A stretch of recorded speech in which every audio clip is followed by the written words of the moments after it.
Propose de commencer, donc rebonjour à tous. Bienvenue dans ce webinaire Baobab qui est dédié au financement des projets de rénovation pour les petites communes. Donc moi je suis Anthony Roussillon, je suis chargé de projet rénovation énergétique à l'AREC. Et donc je suis en charge du pilotage de ce projet européen Baobab. Donc avant de passer la main à ma collègue Julie Fournier qui va prendre les manettes de ce webinaire, je vous propose un petit chapeau introductif, voilà, qui sera peut-être un rappel ou peut-être une découverte pour ceux qui nous rejoignent aujourd'hui sur ce qu'est Baobab. Donc d'abord, Baobab, ça veut dire boîte à outils bâtiment public. C'est un projet européen qui a été initié en fin d'année dernière et qui court jusqu'à 2026, qui est financé à hauteur de 95% par le programme LIFE et avec un cofinancement de la FNCCR au titre d'ACTE pour les 5% restants. Voilà, donc l'objectif de ce projet, c'est de déployer un service d'accompagnement à la rénovation énergétique pour les petites communes en Auvergne-Rhône-Alpes et en Occitanie. Donc c'est un projet européen franco-français, ou presque. Et donc la cible, c'est les structures et les conseillers qui accompagnent les communes dans leur projet de rénovation. Donc les SDE, les PETR, les EPCI, et puis l'ensemble ou les ALEC également et l'ensemble de leurs conseillers. Voilà, donc ce projet, il s'inscrit dans la suite d'un autre projet qui lui était sur Auvergne-Rhône-Alpes qui s'appelait Bapora et donc qui a permis de développer un certain nombre d'outils. Et donc voilà, on retrouve un peu les mêmes partenaires. Donc il est piloté par la direction régionale de l'ADEME Auvergne-Rhône-Alpes. Et puis il y a deux structures d'animation, donc Auvergne-Rhône-Alpes Énergie Environnement côté Auvergne-Rhône-Alpes et la REC pour l'Occitanie. Et puis à terme, trois régions jumelles vont nous rejoindre. Voilà, c'est dans l'optique de la dissémination qui est commune à beaucoup de projets européens. Voilà, qui seront certainement la Bretagne et la Bourgogne-Franche-Comté et la troisième, on ne sait pas encore. Voilà, donc on aura ces partenaires et puis une région européenne également qui devrait rejoindre le projet en cours de route. Euh, hop, alors juste, tu peux juste revenir en avant, Julie, c'est à la peine trop vite. Voilà, et il y a également dans les partenaires de ce projet des pilotes d'innovation côté Auvergne-Rhône-Alpes. Voilà, je les ai cités, qui sont soit des syndicats, des associations, des agences locales de l'énergie et qui travaillent à l'expérimentation d'outils pilotes, voilà, sur différents sujets, type SDIE, on va en reparler tout à l'heure, l'assistance à maîtrise d'usage, ou encore des offres intégrées, type Bati Plus pour ceux qui connaissent, qui intègrent à la fois le financement et l'ingénierie financière.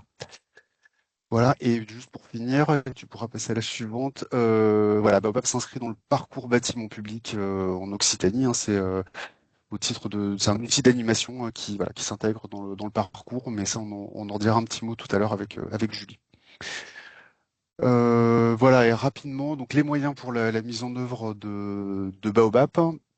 Alors, ils sont de différents types. On a une boîte à outils, alors qui pour l'instant est alimentée que par les guides qui ont été élaborés dans le cadre de Bapora. Donc on a un guide sur l'ingénierie financière. On a également un guide sur le montage des services d'accompagnement dans les structures, et puis un autre guide qui est plutôt un rapport sur la conduite du projet Bapora. La boîte à outils, elle sera ensuite alimentée par les outils pilotes développés par les pilotes d'innovation que je viens d'évoquer, par des ressources documentaires, des webinaires, et puis par des outils métiers qu'on va petit à petit partager, qui vont être au type des cahiers des charges, voilà, des choses comme ça, des outils de calcul, hein. Voilà. Mais ça, on pourra y revenir dans un webinaire qui sera dédié à la mise en place de cette boîte à outils au mois de janvier. On en reparlera également. Deuxième type d'outil, les cycles de formation. Donc, il y en a une qu'on va aborder tout à l'heure qui est sur l'impact financier d'un projet de rénovation sur les finances d'une commune. Et puis une autre qui va être déployée au premier semestre 2025 sur l'élaboration du service d'accompagnement au sein des structures. Voilà, il y a également des échanges donc à travers les webinaires. Donc on en a déjà fait deux. Là, aujourd'hui, c'est le troisième. Donc je l'ai évoqué, il y en aura un sur un retour d'expérience sur un SDIE, enfin le CGIE, qui aura lieu la semaine prochaine, vendredi. Et puis un autre qui est programmé le 17 janvier sur la boîte à outils. Et puis voilà, donc ça sera des webinaires Occitanie, et puis on aura aussi des webinaires, comme on l'a déjà fait, interrégionaux, donc en lien avec Aura2E et avec les régions jumelles. Voilà, et dernier gros bloc, c'est un appui technique auprès des structures et une animation territoriale, voilà, qu'on est en train de développer. Et puis il y a des choses à côté, il y a l'élaboration d'une base de données projet avec le recueil des caractéristiques des projets accompagnés par les structures sur les territoires. Et puis aussi il y a des actions prévues pour faire le lien avec les entreprises, avec un S, les entreprises de travaux et les financeurs. Voilà, donc on vous tiendra au courant régulièrement, continuellement de ce qu'on met en place. Évidemment, ça se fera en lien avec ce qui est prévu dans le cadre du réseau carte, notamment, je pense au webinaire et aussi par la FNCCR. C'est vrai qu'il y a une offre qui est importante et il y a un intérêt certain à bien se coordonner et pas sur solliciter les réseaux et à être bien complémentaires. Donc on l'a bien en tête. Mais en tout cas, voilà, on reviendra vers vous petit à petit pour vous partager nos actualités. Voilà, c'était pour cette une introduction Bobap et écoute Julie, je te passe les manettes pour le cœur du webinaire et le programme qui est riche. Oui, merci Anthony. Oui, sur les financements qui sont possibles. Petite commune. Euh, là, je commence. Ah, bah Julie, T'entends? ton micro coupe, ouais, ça, non, on t'entend d'un peu loin et ça coupe, ouais. J'essaie de monter le son, pardon. Et il y a des petites coupures, ouais. Vas-y. Pas grave. Voilà, donc il y en aura d'autres sur ce sujet-là qui est quand même assez dans la compte. Excusez-moi, mais je n'entends rien du tout. Oui, ouais, Le niveau, le son est très très très faible, je n'entends rien. Un peu comme si c'était sur le micro de l'ordinateur qui était un peu loin. Ouais. Euh, Bah, sinon, Anthony, je te laisse peut-être. oui, alors le voilà, bon, donc je vais juste présenter le programme et puis voilà, peut-être le temps que le micro se rétablisse, on inversera l'ordre du jour. Euh, voilà, donc on appelait le webinaire Optimiser le financement des projets, mais session 1, donc ça veut dire qu'il y en aura d'autres. Donc on a voulu à la fois faire un petit panel sur les différentes aides mobilisables par les communes, et puis faire quelques focus donc sur les aides de la région. Donc on accueillera Julien Duvignac qui viendra nous parler des aides de la région, sur les aides de l'État, donc avec l'intervention de l'ADREAL qui viendra notamment nous parler du fonds vert. Donc on accueillera également Envirobat et Acté et la FNCCR pour un appel à projet rénovation énergétique en démarche BTO. Ensuite, on parlera solutions d'emprunt avec l'agence France locale. Un retour d'expérience d'une commune qui a été accompagnée par l'AREC qui est Saint-Césaire, avec Monsieur le maire qui viendra nous faire un retour d'expérience sur comment il a optimisé son plan de financement et comment il est allé chercher différents types d'aides. Et puis on terminera par moi.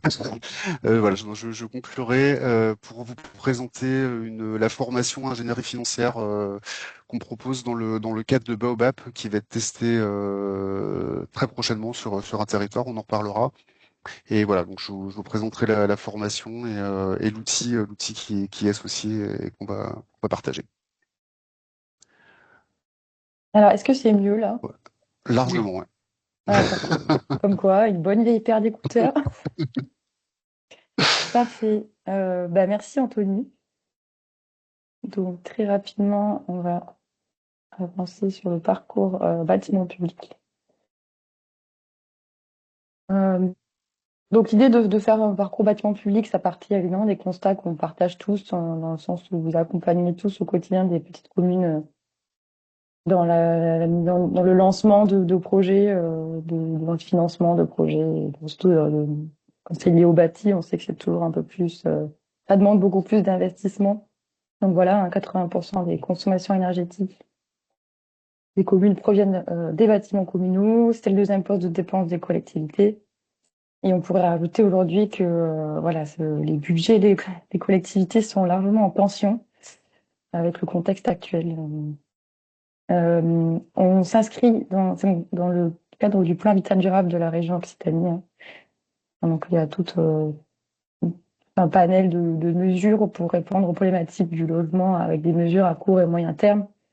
Et dans cet habitat durable, il y a Julien Vignac nous en parlera un peu plus tout à l'heure, mais il y a des mesures aussi pour accompagner, aider les communes à déployer des solutions sur leur territoire pour le logement et aussi pour rénover leurs bâtiments. Donc pour aller très rapidement, l'objectif de ce parcours, c'est privilégier, concrétiser les travaux de rénovation, surtout les faire passer de la phase audit énergétique à la phase travaux. Privilégiant la performance énergétique des opérations, un appui tout le long du projet et surtout simplifier les démarches. Il y a beaucoup d'acteurs et beaucoup de structures qui sont impliquées auprès des communes. Et donc l'idée, c'est aussi de venir coordonner tout ça, enfin articuler toute cette compétence pour que la commune elle pour que l'accompagnement soit facilité et que les projets aboutissent.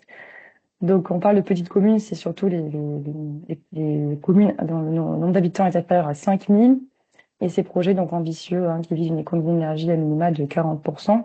Donc, pour faire assez rapidement les 3 axes de développement du parcours, c'est appuyer et faire monter en compétence le réseau. Donc, c'est Baobab, le programme européen dont a parlé Anthony à l'instant.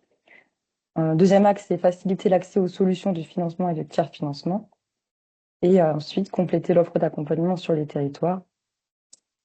Si vous avez besoin de plus d'informations, il y aura moyen de nous contacter avec ces éléments-là qui vous seront diffusés dans la présentation. Voilà. Donc là, cette slide nous permet un peu d'avoir un aperçu de tous les dispositifs d'aide qu'on peut solliciter pour un projet de rénovation.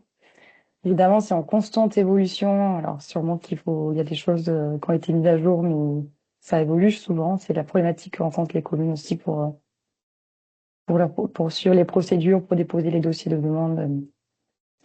Et donc, c'est intéressant de faire ce webinaire de faire ce webinaire maintenant. Alors, vous verrez, on vous présente une sélection de dispositifs. Et je remercie d'ailleurs les intervenants dans ce webinaire d'avoir répondu favorablement parce qu'ils sont nombreux et aussi dans des délais parfois contraints. Donc merci beaucoup. Et on ne traitera pas tout, mais c'est déjà une bonne sélection et le retour d'expérience de la commune de Saint-Césaire nous permettra aussi d'avoir un cas concret, de voir comment on peut vraiment optimiser le recours à ces différents dispositifs. On va commencer alors du coup avec une présentation sur les aides de l'État avec Anne, si tu es là.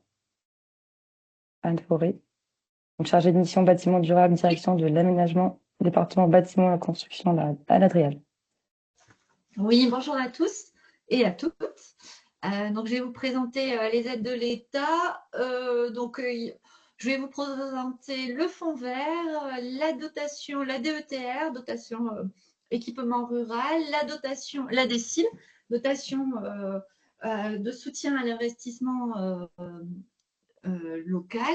Et enfin, je ferai un petit focus, alors c'est pas forcément une aide de l'État, sur le label bas carbone.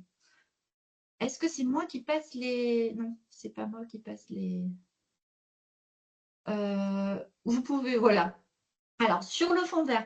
Donc, le fonds vert, il a été mis en place en 2023. Donc, c'est assez récent. Il a pour objectif d'accélérer la transition écologique sur les territoires.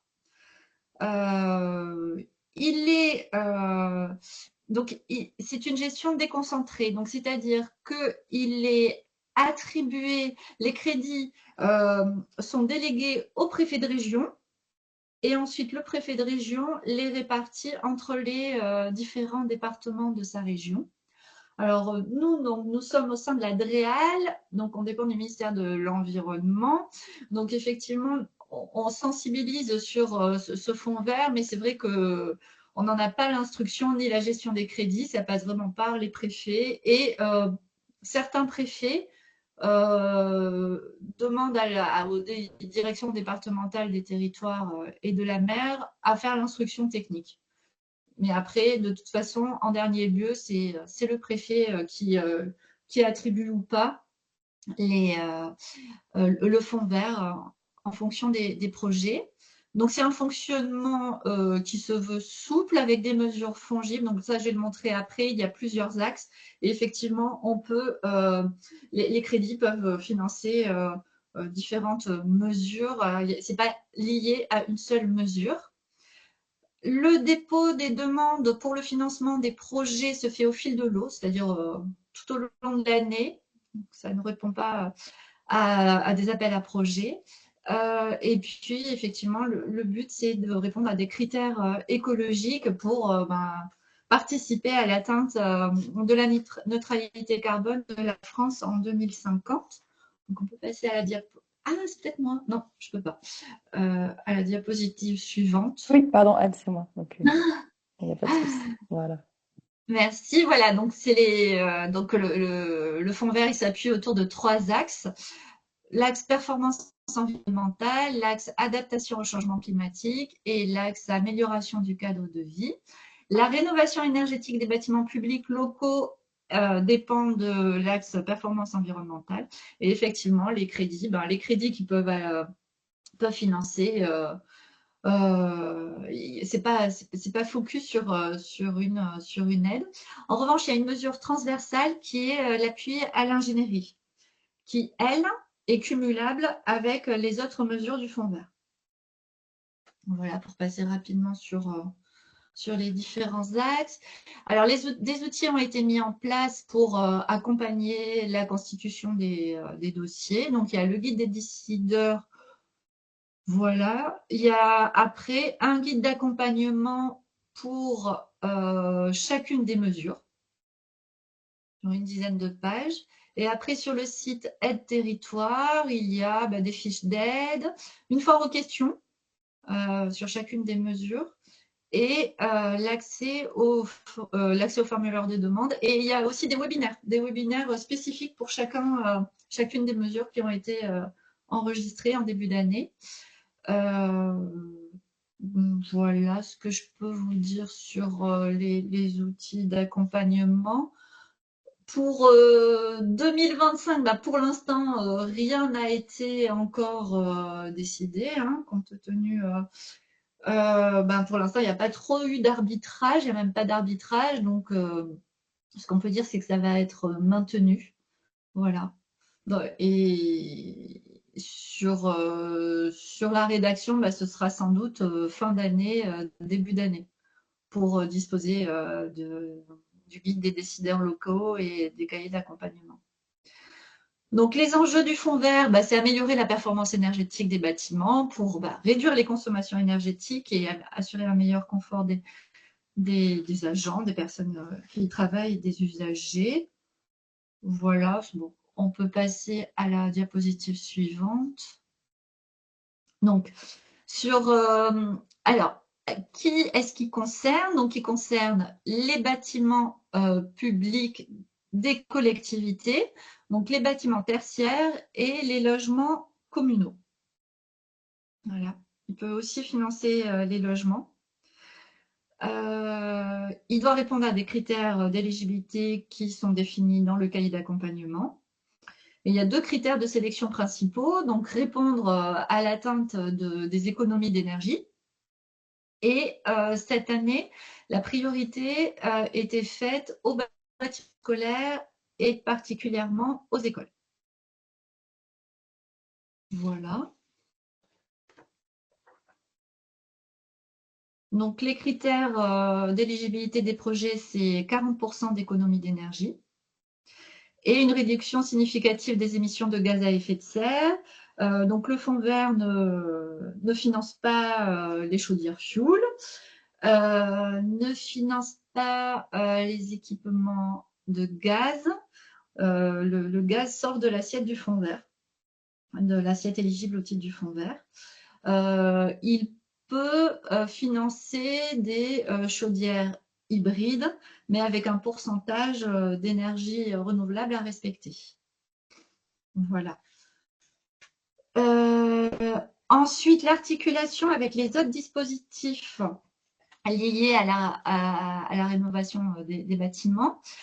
Donc, pour le fonds vert et la DSIL ou la DETR, il y a un rapprochement des dossiers, c'est-à-dire un rapprochement sur la démarche administrative, c'est-à-dire ils sont tous déposés via le site démarche. Voilà, c'est plus un rapprochement administratif. Mais il n'y a pas de cumul possible avec la DETR ou la DSIL. Le cumul avec les C2E pour une même action est exclu. En revanche, il y a la possibilité d'un financement par le programme acté pour ce qui concerne les travaux, les études opérationnelles, donc l'ingénierie préalable et un financement voilà, pour l'investissement. Voilà. Et enfin, il y a la possibilité, notamment pour le programme EduRenov, qui est piloté par la Banque des Territoires, qui concerne l'accompagnement à la rénovation des bâtiments scolaires, notamment. Il y a la possibilité donc de à la fois avoir le fonds vert et mobiliser les capacités de la Banque des Territoires sous forme de prêt ou d'ingénierie via le programme EduRenov. Voilà pour cette diapo. Tu peux passer à la suivante.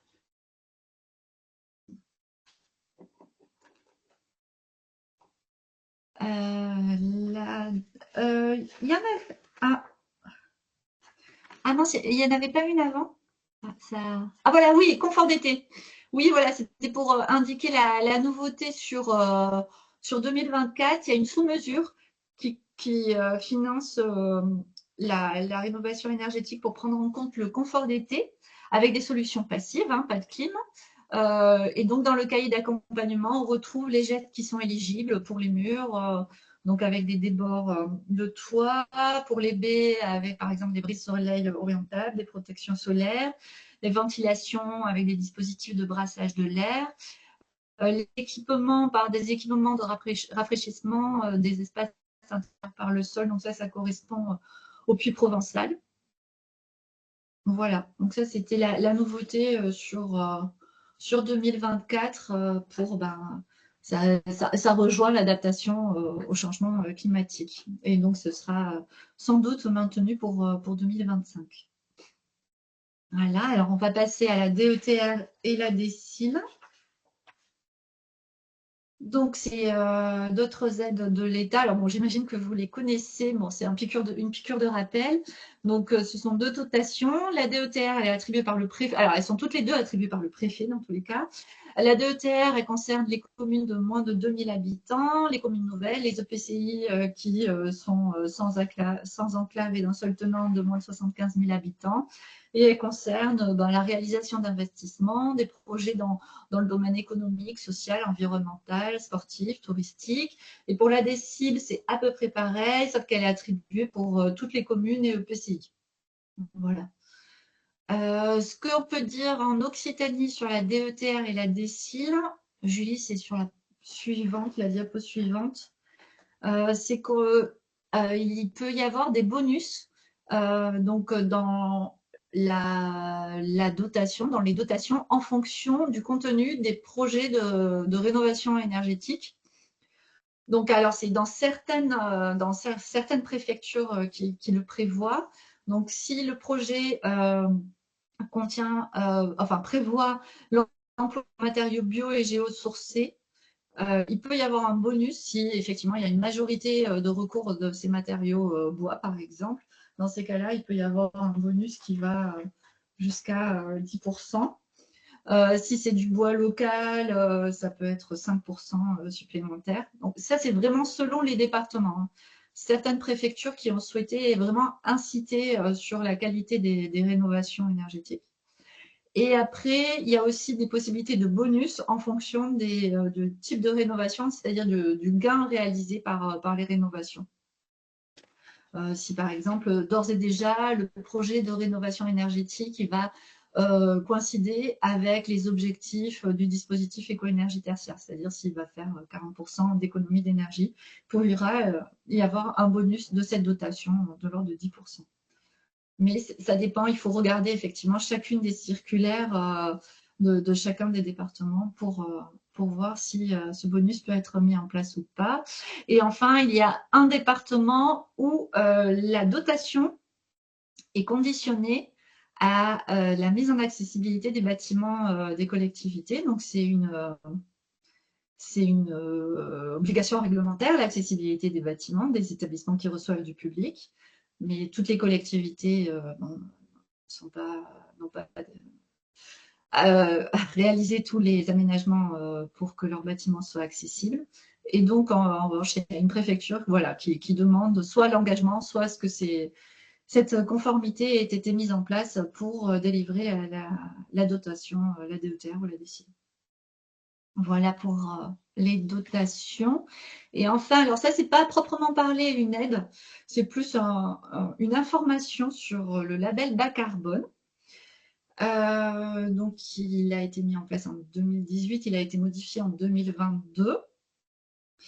C'est une labellisation qui est mise en place, qui est délivrée par le préfet. La méthode a été mise en place par l'État avec les partenaires. L'objectif est de labelliser des projets qui participent à la réduction des émissions de CO2 ou au stockage des émissions de CO2. Donc, ce label, il peut être attribué à des projets agricoles, d'élevage, de forêt, mais aussi pour la rénovation des bâtiments.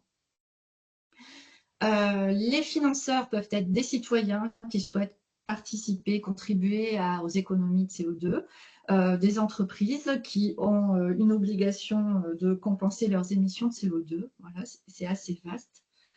Et voilà, c'était pour signaler que ça peut être mis en place pour des rénovations énergétiques qui valorisent le stockage des émissions de CO2. Voilà. Merci.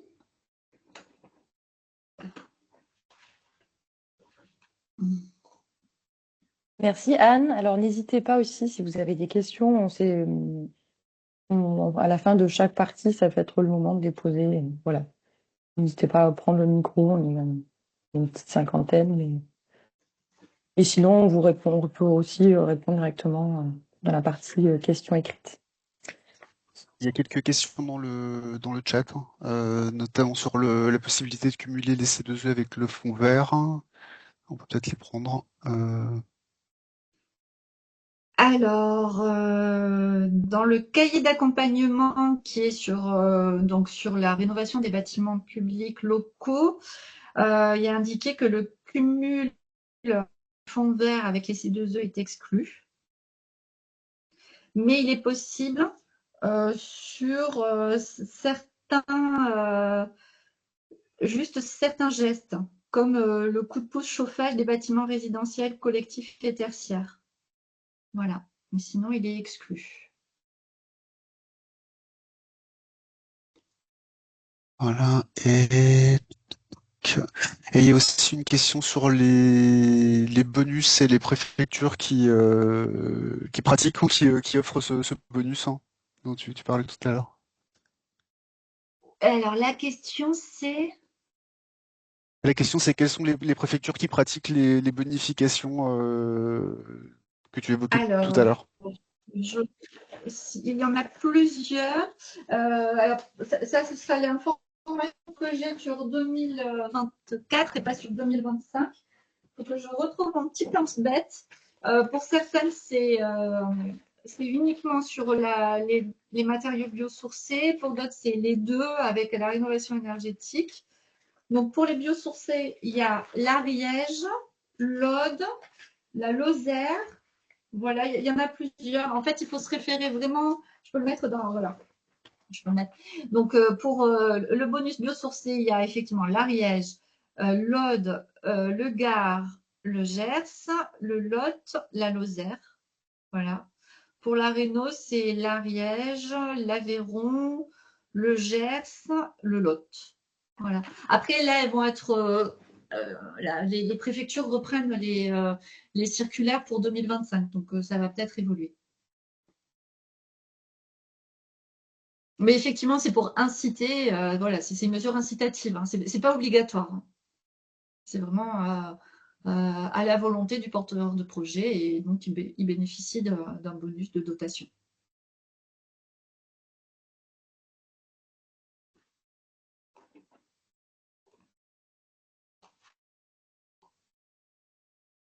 Anne, donc du coup, on passe à la suite et au pire, on continue le sujet de la conversation. Oui. Julien, je te laisse la parole pour la Bonjour, région merci Occitanie. Julie. Comme pour l'État, ce que je vous présente aujourd'hui peut évoluer pour 2025 et va sûrement évoluer. C'est la raison pour laquelle j'ai pas préparé de support, mais par contre, je vous propose peut-être de partager mon écran si c'est possible et vous montrer si vous voyez vos écrans. Ouais, bon. Ah voilà, excusez-moi, il me faut juste. Je t'ai laissé la possibilité normalement. Ouais. Ça partage quoi là? Vous avez quelque chose? On a le site C'est région parfait. des aides et appels à Voilà. projets. Je vous emmener sur le site de région. Bon, on vous enverra bien sûr l'URL, hein. Donc c'est ce que je disais, ça va certainement évoluer parce qu'on est en fin d'année 2025 est une nouvelle période qui s'ouvre à nous. Et puis vous l'avez vu, hein, il y a un plan habitat durable, il y a différentes choses. Pour l'illustration, sur la présentation de Julie où il y a les différentes aides, eh bien, il y a déjà une aide qui n'existe plus, qui est celle qui concernait l'audit énergétique. On finançait l'audit énergétique réalisé par des collectivités sur leur patrimoine, sur leurs bâtiments. On a arrêté de le faire en fait au profit du parcours qu'on essaye de déployer avec la REC qui est opérationnel aujourd'hui. Je reviens un petit peu sur ce parcours parce qu'on a parlé beaucoup rénovation. Ce parcours, c'est pas que la rénovation. En fait, une collectivité peut se poser différentes questions liées à son patrimoine, à l'énergie en lien avec son patrimoine. Combien je consomme, tiens, il fait froid dans ce bâtiment, tiens, parmi mes bâtiments, lequel je devrais rénover en priorité, etc., etc. L'offre de la REC vise justement à répondre un peu à tous ces besoins des petites collectivités qui n'ont pas l'ingénierie présente en interne et qui ne souhaitent pas forcément missionner un acteur privé pour lui faire un travail flash de 4 mois et puis après le laisser avec des jolis rapports qu'il ne saura pas exploiter. Donc voilà, le parcours de la REC, c'est vraiment ça. C'est accompagner la collectivité vers la diminution de la consommation d'énergie sur l'ensemble de son patrimoine. Les schémas directeurs immobilier énergie, par exemple, hein, c'est quelque chose qui est dans l'offre de la REC. Vous souhaitez connaître votre patrimoine très précisément au-delà de l'énergie et puis avoir une stratégie qui va au-delà de la rénovation, peut-être même de la vente de certains biens, etc. etc. Voilà. La REC est là pour vous accompagner autour de ces sujets-là. Pour revenir plus précisément sur le sujet qui nous intéresse au moment de la présentation, les aides proposées par la région, l'idée qui est centrale à retenir, pardon, c'est qu'il faut aller sur le site de la région Occitanie, c'est facile, c'est la région tout court, et vous tombez sur son site, et après vous avez ici un menu pour chercher toutes les aides et les appels à projets portés par la région, un petit moteur de recherche où vous renseignez quelques paramètres. Bon, j'ai demandé aide plutôt qu'appel à projet. Je sais que ça relève de l'aménagement du territoire, ce qu'on cherche comme information, et le public bénéficiaire est les collectivités. On a 21 résultats, je scrolle un peu et je trouve, parce que je connais aussi, donc je le trouve rapidement, le dispositif dont on souhaite parler aujourd'hui. J'ai déjà cliqué sur le lien. C'est cette page-là qui s'ouvrira quand vous le ferez, et vous avez la description complète du dispositif qui permettra d'accompagner votre opération de rénovation. À la fois les objectifs globaux, c'est pas mal d'en prendre connaissance pour comprendre un petit peu la philosophie dans laquelle la région souhaite financer le projet et accompagner ce type d'opération. Les bénéficiaires, bien entendu. Donc ici, on peut voir par exemple que les centres des métropoles ne sont pas éligibles à ce dispositif. C'est un peu la cohérence qu'on a avec le parcours qui s'adresse vraiment aux petites collectivités. Et on est axé vraiment sur la performance énergétique avec 2 niveaux. Un niveau de 30% d'économie d'énergie atteinte de l'étiquette C minimum, et un autre niveau atteinte de l'étiquette B directement, avec pour les communes de plus de 10 000 habitants qui sont en métropole, l'obligation et les communautés d'agglomération d'arriver à l'étiquette B. Donc la première ligne n'est pas mobilisable.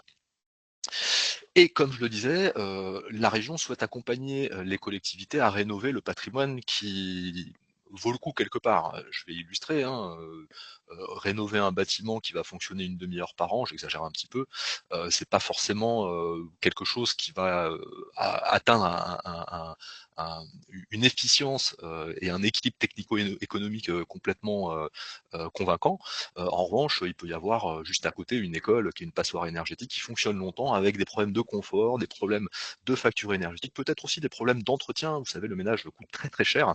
On s'en est aperçu à travers les schémas directeurs immobilier énergie. Bref, on demande à ce que la collectivité, excusez-moi, ait une stratégie patrimoniale, et si elle nous demande de financer cette rénovation, c'est parce que elle a eu la réflexion qui permet de hiérarchiser, de prioriser sa stratégie de rénovation, et elle nous prouve que voilà, c'est quelque chose qui n'est pas juste une idée comme ça qui est sortie. On souhaite rénover ce bâtiment en particulier sans s'intéresser aux autres. Donc on s'inscrit dans une stratégie globale.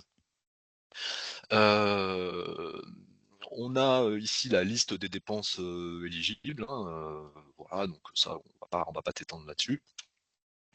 Et puis on a quelques exclusions, donc on en a déjà abordé, et ce qu'on dit là aussi, c'est qu'on ne peut pas cumuler différents dispositifs régionaux. Certains bâtiments peuvent rentrer avec des entrées thématiques, culturelles, sport, etc. Et là, il y a des dispositifs dédiés qui embarquent directement la performance énergétique. Ce qui est intéressant peut-être aussi, c'est de regarder les modalités de financement et les dépôts et les dates de dépôt. Donc là, vous avez une information sur l'aide régionale qui ne peut pas dépasser les 20%, et vous aviez des plafonds au-dessus qui étaient de 50 000 euros par opération, je crois. C'était cité, je sais plus où c'est dans la fiche, mais ça apparaît quelque part. Excusez-moi, je scrolle un peu vite. C'est peut-être pas le. C'est assez bizarre, je ne retrouve pas ce truc, cette info. Et bien sûr, vous avez des contacts en fonction de où vous vous situez sur la région pour avoir réponse à toutes vos questions et être accompagné dans le passage à l'acte, en tout cas la sollicitation de l'aide avec ici les documents qui vont bien. Je m'appesantis pas forcément sur ce dispositif pour ensuite arriver sur les fonds européens. Vous le savez, on est autorité de gestion des fonds FEDER. Là aussi, vous avez l'URL indispensable à connaître, parce que là aussi, ça peut évoluer dans le temps. Même si on a un programme opérationnel, les fiches, critères, elles, peuvent évoluer à la marge, et la marge parfois peut être très impactante pour un porteur de projet. Et vous avez ici, comme un peu sur le site de la région, mais sans moteur de recherche, une organisation par priorité. La relance économique. Nous, on se trouve dans la priorité 2, qui est l'urgence climatique, et vous avez ici en téléchargement les fiches critères en fonction des dispositifs. Et ici, vous avez la fiche rénovation énergétique des bâtiments publics. J'ai cliqué dessus déjà, comme tout à l'heure, et vous avez une fiche qui vous présente l'ensemble des critères et des modalités de financement. Je vais directement aux critères. Ce sont des choses qui, je pense, sont à regarder très précisément, parce que ce sont des critères qui nécessitent une anticipation de la part du porteur de projet. Bien entendu, on est sur une performance énergétique quand même avérée. On est sur une approche qui vise aussi à décarboner les solutions qui sont mises en place. On est aussi sur une approche qui vise à avoir une approche assez globale de tous les sujets environnementaux, et notamment de la biodiversité. Alors au-delà de la préservation, on peut même parfois s'apercevoir que des interventions sur des bâtiments peuvent développer la biodiversité, l'empreinte environnementale globale, hein. Et puis on a une exigence ici qui est un peu particulière, l'exigence d'une démarche de qualité. J'arrive pas, voilà, comme ça. TAC, à partir d'un référentiel et d'une démarche dont on va vous parler un petit peu plus tard, je crois, locale qui s'appelle Bâtiment durable d'Occitanie. L'idée, c'est qu'il y a des référentiels que vous connaissez certainement. Alors selon le type de bâtiment, il y a des HQE, il y a différents référentiels de certification qui permettent d'accompagner les opérations pour avoir une reconnaissance et crédibiliser un petit peu la démarche et l'atteinte des performances environnementales qui vont au-delà normalement de ce qu'on fait habituellement.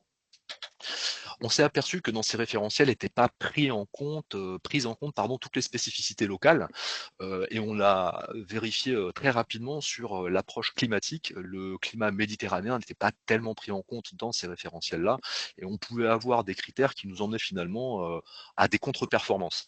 Un référentiel est sorti, le référentiel BDM, Bâtiment durable de Méditerranée. Au-delà de cette approche technique un peu plus contextualisée, l'approche organisationnelle autour de ce référentiel est un peu différente. On est moins sur la sanction, on est plus sur une approche participative et puis sur une approche qui vise à partager largement ces opérations pour montrer que c'est possible et puis inspirer tout le monde dans leur pratique, dans ses pratiques. C'est pas des questions, d'accord. J'entends des gens parler derrière, mais pas de souci. Et donc, pour pouvoir bénéficier de ce dispositif de financement proposé par l'Europe et géré par la région, il faut atteindre un niveau BDO, argent ou or. Donc l'idée, c'est qu'une collectivité qui souhaiterait rénover son bâtiment, avant même de recruter une équipe de maîtrise d'œuvre, fixe des objectifs dans sa programmation, travaille peut-être avec une assistance à maîtrise d'ouvrage, je ne sais pas, ou en tout cas travaillera peut-être aussi avec l'AREC dans le cadre de son parcours, vise cet objectif de suivre une démarche BDO minimum niveau argent et pourquoi pas viser l'or, pour pouvoir bénéficier de la subvention dont on parle actuellement. Si jamais la collectivité souhaite intégrer ce type de démarche alors qu'elle en est aux travaux ou même à une phase de conception assez avancée, c'est relativement compliqué. Voilà. Donc il faut vraiment l'anticiper et ne pas hésiter à se rapprocher d'Envirobat. Je crois que vous m'arrêtez si je me trompe, mais que Christophe d'Envirobat va vous présenter quelque chose et reviendra certainement dessus. On vous l'a dit, c'est un dispositif qui vise essentiellement la rénovation et pourtant on met pour le volet éco-construction neuve. Vous remarquerez que c'est limité à 500 mètres carrés. L'idée, c'est qu'on sait qu'il y a parfois des rénovations qui sont des rénovations qui cumulent aussi une extension, pardon. Et donc la partie extension est considérée comme neuve et on souhaite limiter à l'extension et pas le bâtiment neuf ex nihilo. Donc on a fixé une taille d'opération inférieure à 500 mètres carrés. On aura la question de est-ce que c'est de l'achat ou etc. Bon, à échanger au moment de l'instruction. En tout cas, on ne souhaite pas financer des bâtiments neufs, mais plutôt des bâtiments, des opérations de rénovation qui peuvent être un peu plus complètes avec une partie extension. De la même manière, on vise des performances énergétiques, on vise aussi une approche bas carbone la plus poussée possible, bien entendu l'intégration de l'enjeu lié à la biodiversité. Globalement, on parle d'empreinte environnementale finalement. Et de la même manière, une reconnaissance autour de BDO, mais là encore, vous voyez, on est un peu plus exigeant. On est vraiment sur le niveau or pour la partie extension qui serait financée. Voilà. Vous avez d'autres informations de principes généraux et d'assiettes éligibles, je vous laisserai en prendre connaissance, je ne veux pas être trop long, c'est pas le cœur de la présentation. Bien sûr, un seuil minimum subventionnable de 150 000 €, vous savez que une subvention européenne est toujours un peu plus délicate à instruire et à gérer aussi pour le porteur de projet. Donc on souhaite orienter plutôt les opérations importantes, avec des volumes financiers assez importants sur ce dispositif. Et avec après un jeu, on va dire, je sais pas si c'est le bon mot, mais de financement en fonction aussi de l'assiette, du coût de travaux éligibles, à savoir l'assiette constituée des coûts qui sont décrits juste au-dessus. Bien entendu, c'est encadré par des réglementations, donc tout ça, c'est des choses qui sont échangées au moment de l'instruction. Tout est transparent, tout est écrit ici, vous pouvez en prendre connaissance, et puis des indicateurs derrière. Donc voilà, cette fiche est relativement complète, et bien sûr, très important, les contacts à ne pas oublier, à noter pour très en amont se positionner et éviter de manquer des virages qui sont obligatoirement à prendre si vous voulez bénéficier de ce type de subvention. j'avais plus grand chose à présenter, sauf vous dire que bien entendu ces 2 liens vous seront adressés dans le compte rendu, et puis qu'on reste à disposition à l'issue de cette présentation et au-delà s'il le faut.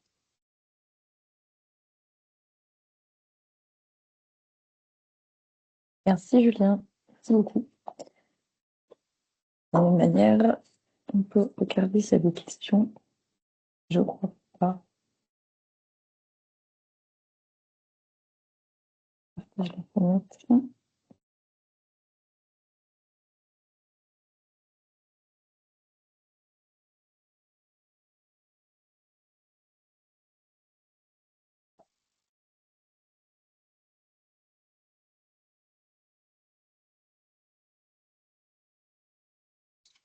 Oui, Julie? Ouais, je Ah, vous pardon, je repartage la croyais fenêtre et je passe la qu'on main à t'entendait plus, c'est Gauthier pour Henri ça, Robin pour excuse-moi, ok, parler. ça marche. J'essaie de la retrouver. C'est bon. Hop. Voilà, pardon.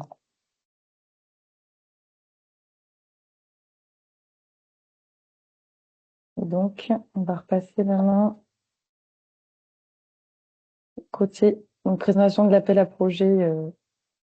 Voilà, l'appel à projet rénovation énergétique en démarche BDO acté. Donc avec Christophe Fligno d'Envirobat Occitanie et Donald Galban pour la FNCCR. Est-ce que vous êtes bien connectés? Oui, bonjour. Vous m'entendez? Oui, parfaitement. Bien. Je crois que Donald est connecté aussi, mais je l'ai vu se entrer dans la salle de réunion.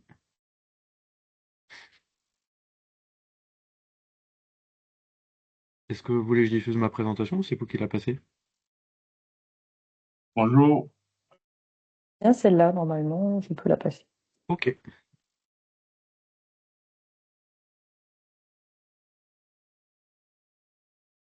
On commence par Donald, c'est ça? Ok, très bien. Bonjour à tous. Merci de me donner l'opportunité de présenter cet appel à projet. Donc, je vais faire un rapide élément de contexte pardon, sur Acté. Et Acté, c'est un organisme de financement. Et à travers le Fonds Chêne, on est à la saison 4. Donc, on accompagne les collectivités territoriales dans leurs projets de rénovation énergétique des bâtiments publics à usage tertiaire. Et donc, à travers le programme Acté, nous avons plusieurs sous-programmes tels que FACT, l'UMACT. Et donc, nous avons nourri l'ambition avec le collectif des démarches quartier bâtiment durable de financer l'appel à projet démarche bâtiment durable. Oui, tu peux passer à la slide suivante. Donc, l'objectif de cet appel à projet-là, c'est de rendre encore plus visible la démarche BD, d'impulser cette démarche-là au sein des régions membres du collectif quartier bâtiment durable et de permettre aux collectivités aussi d'obtenir un financement, d'obtenir une aide dans ce type de projet. Et donc, seront éligibles les collectivités, donc les communes, les départements, les régions, les EPCI, les SDE, et comme sur chaîne, pour ceux qui connaissent Acté ou qui ont déjà des dossiers sur Acté, la mutualisation sera obligatoire pour les communes rurales de moins de 3500 habitants et encouragée pour les autres collectivités. Et donc, comme je le disais tantôt, ce sont les bâtiments publics à usage tertiaire territoriaux qui pourront être financés à travers cet appel à projet-là. Et le taux de subvention sera de 80% avec un plafond de subvention de 25 000 euros sur l'ensemble des 2 lots. Donc, dans le cas de cet appel à projet, en fait, on finance des études techniques, mais également la prestation d'accompagnement BD, donc en lot 5. Sur chaîne, on a 5 lots, mais sur cet appel à projet, on n'a que 2 lots, donc les études techniques et l'accompagnement BD. Et c'est limité à 24 projets, donc 4 par région cible. Donc, en fait, le collectif QBD est composé de 6 associations.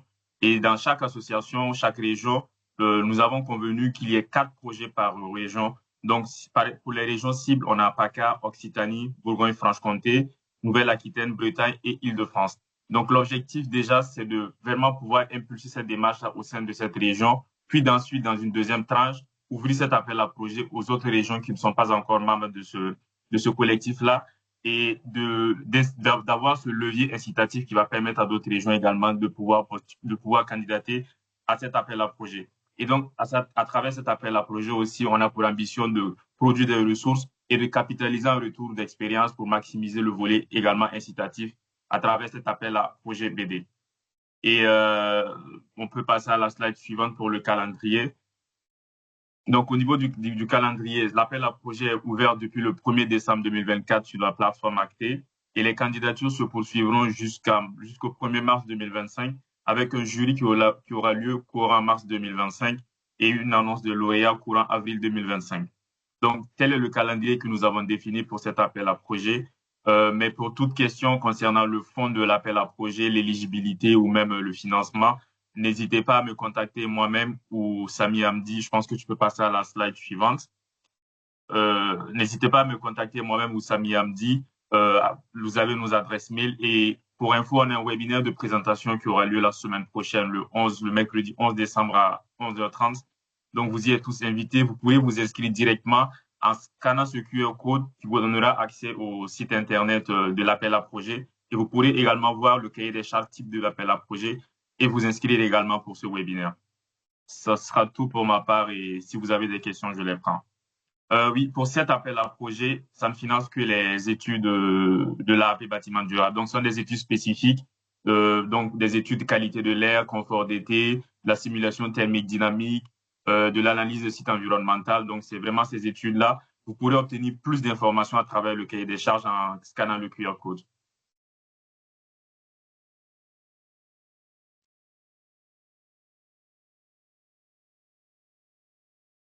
Je vois plus d'autres questions dans le chat. Je ne sais pas si vous avez des questions supplémentaires, mais je reste disponible, je reste jusqu'à la fin de ce webinaire, donc je pourrai répondre aux messages, aux messages dans le chat si jamais. Merci beaucoup.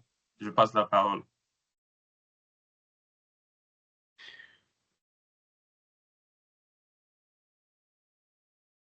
Donc sur la démarche BDO, est-ce que c'est une slide à la suite, j'imagine?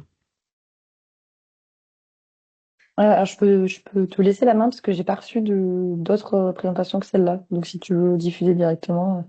Ah, mais je l'avais envoyé. Hop. C'est Ok, pas grave, il n'y a pas de problème. je vais la partager.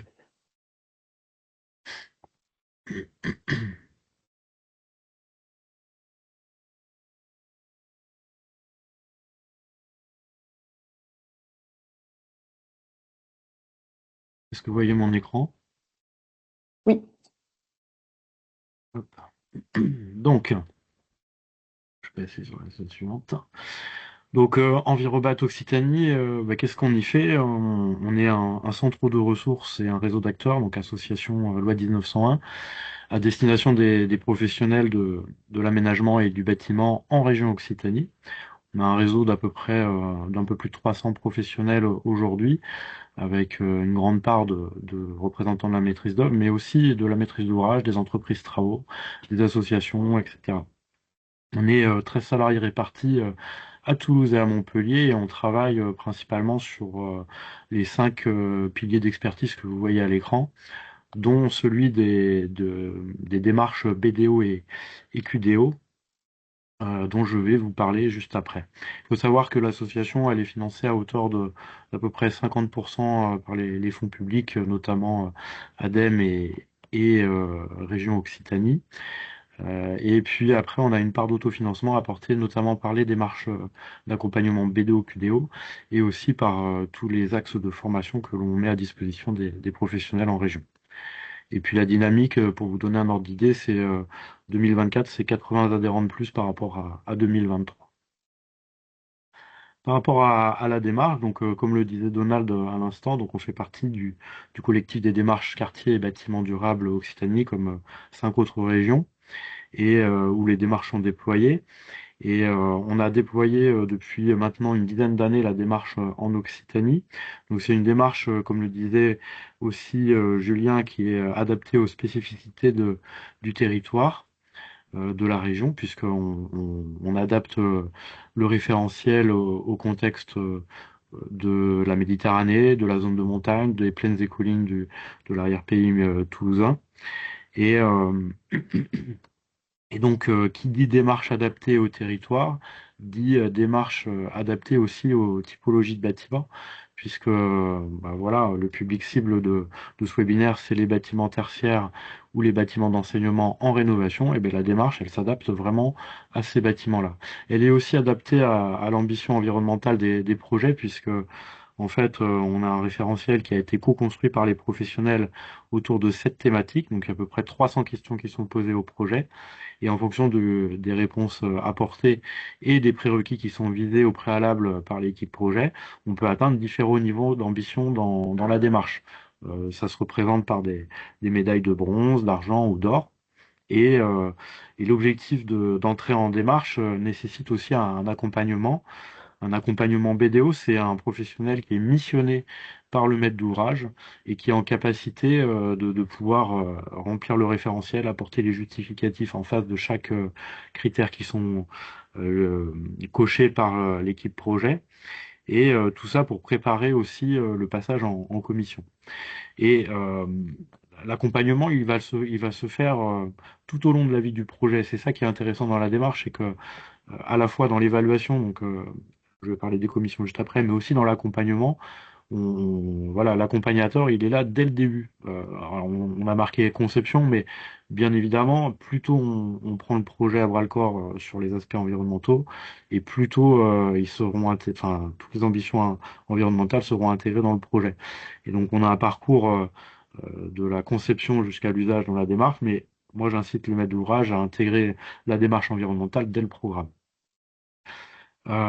Alors, ça se traduit par des commissions d'évaluation qui sont publiques.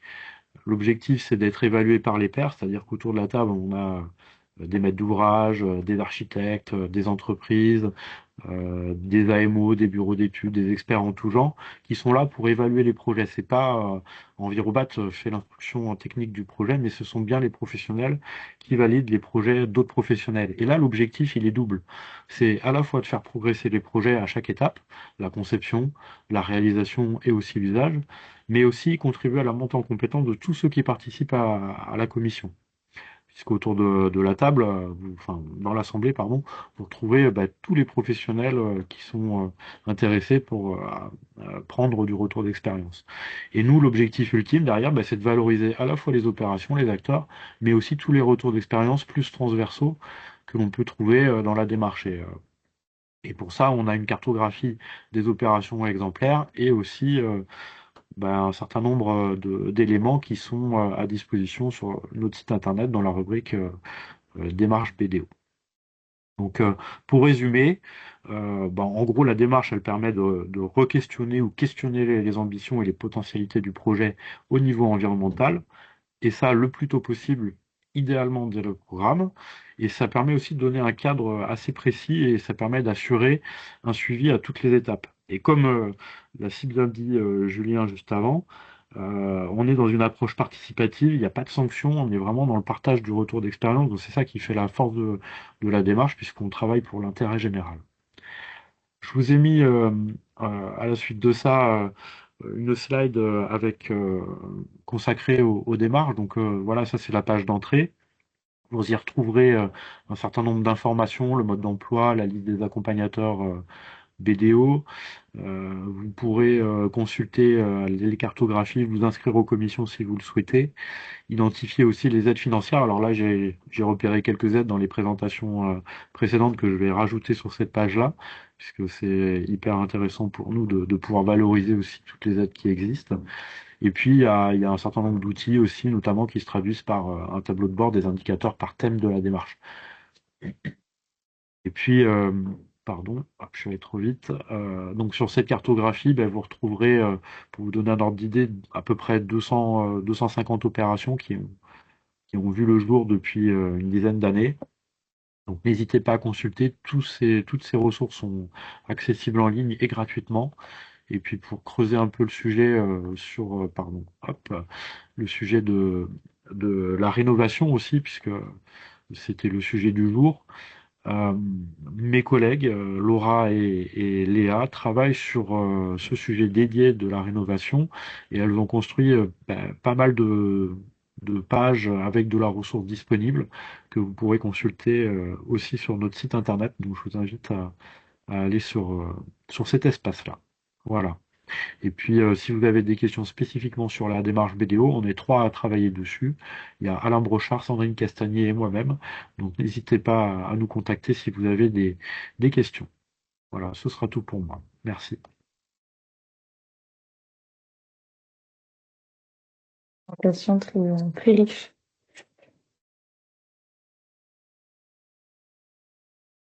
Je crois que l'essentiel des questions ont été ont trouvé réponse dans le chat. Très bien. Alors le référentiel BDO, oui, on peut vous le communiquer. Donc on a travaillé une nouvelle version de référentiel qui intègre notamment une meilleure prise en compte de la rénovation dans les projets, la stratégie aussi patrimoniale, et puis quelques sujets autour de l'adaptation au changement climatique. Donc voilà, on peut vous le transmettre. Je le joindrai, enfin je l'enverrai à Julie et puis elle pourra vous le relayer.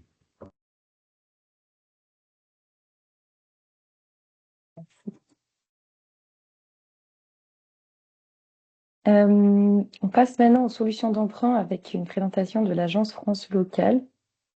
Donc c'est parti, sera présenté par Lou Lemur-Guigard de l'Agence France Locale. Est-ce que tu es là? Oui, je suis là. Parfait. Merci beaucoup, Julie. Bonjour, bonjour à tous. Donc, avant de parler des solutions d'emprunt, il me semblait important de vous présenter rapidement l'Agence France Locale parce qu'on est une structure un peu particulière, comme vous pouvez le voir sur la page suivante, Julie, s'il te plaît, merci, qui est unique en France, mais qui a été inspirée de modèles qui préexistaient dans d'autres pays. Et en fait, l'Agence France Locale, qu'est-ce que c'est? C'est un établissement bancaire qui a la spécificité d'être détenu et piloté par des collectivités territoriales et qu'il n'a qu'un seul mandat qui est de financer l'investissement des collectivités actionnaires, donc de ces collectivités membres, de ces copropriétaires à travers l'emprunt. Donc on ne va pas proposer des solutions de subvention, on ne va pas faire du mécénat, on est une banque, on fait de l'emprunt, mais on fait de l'emprunt pour les collectivités actionnaires avec derrière la volonté de pouvoir accompagner des plus petites communes rurales aux régions. La région Occitanie, par exemple, est actionnaire de l'Agence France Locale et de les accompagner de manière pérenne, compétitive et aussi permanente parce qu'on est voilà, un acteur au service de ces dernières. Et sur la page suivante, vous pouvez d'ailleurs voir que notre conseil d'administration est composé uniquement d'élus locaux. Donc on est bien dans cette gouvernance particulière de banques détenues et pilotées par les collectivités. Et d'ailleurs sur le territoire de l'Occitanie, ce qui a d'ailleurs amené au lien qu'on a pu établir récemment avec la REC, on a un représentant de la région Occitanie parmi le conseil d'administration de l'Agence France Locale.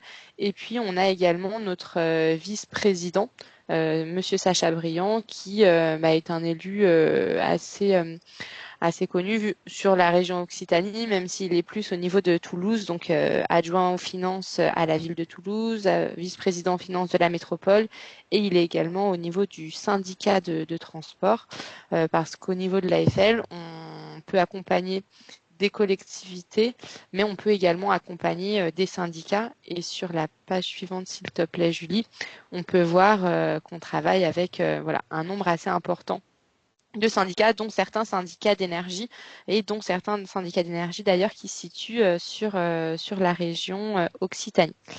Donc aujourd'hui, au 6 novembre, on rassemble plus de 1000 collectivités et voilà, comme je le disais, de toute taille et de toute strate, parce que notre plus petit actionnaire, alors c'est écrit pas très gros, mais c'est une commune qui se situe dans la Drôme et qui a 12 habitants.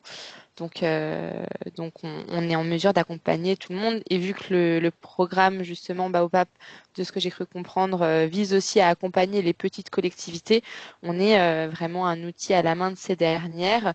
Parce qu'il y a bien évidemment le préalable de l'adhésion pour pouvoir, j'y reviendrai, bénéficier des prêts de l'Agence France Locale, mais il y a aussi un vrai principe de solidarité et d'équité au niveau de notre modèle parce que les petites collectivités, quel que soit leur montant d'emprunt, vont être traitées de la même manière qu'une grande collectivité et donc par exemple que de la région Occitanie.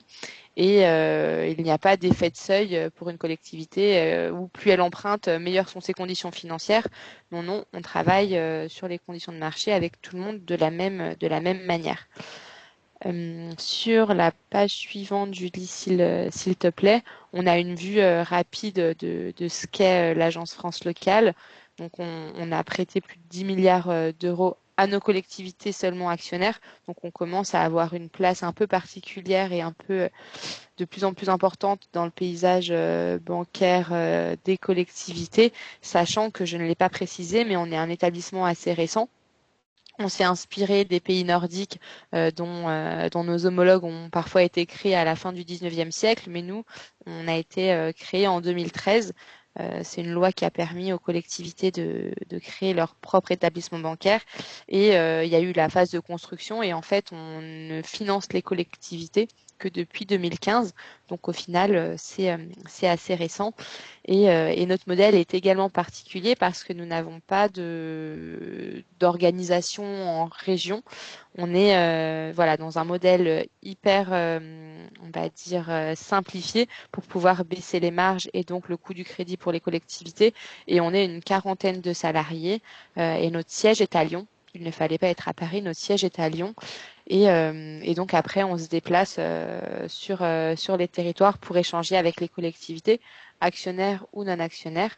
Donc là, on est sur une visioconférence, mais la semaine prochaine, j'aurai un de mes collègues qui sera à Albi. Et bon, on a également notre nouveau directeur de la communication qui réside vers Albi, donc ça facilitera peut-être parfois certains échanges. Concernant nos activités et comment est-ce que vous, concrètement, vous pouvez nous solliciter. Sur la page suivante, on aime bien faire une présentation en 2 blocs.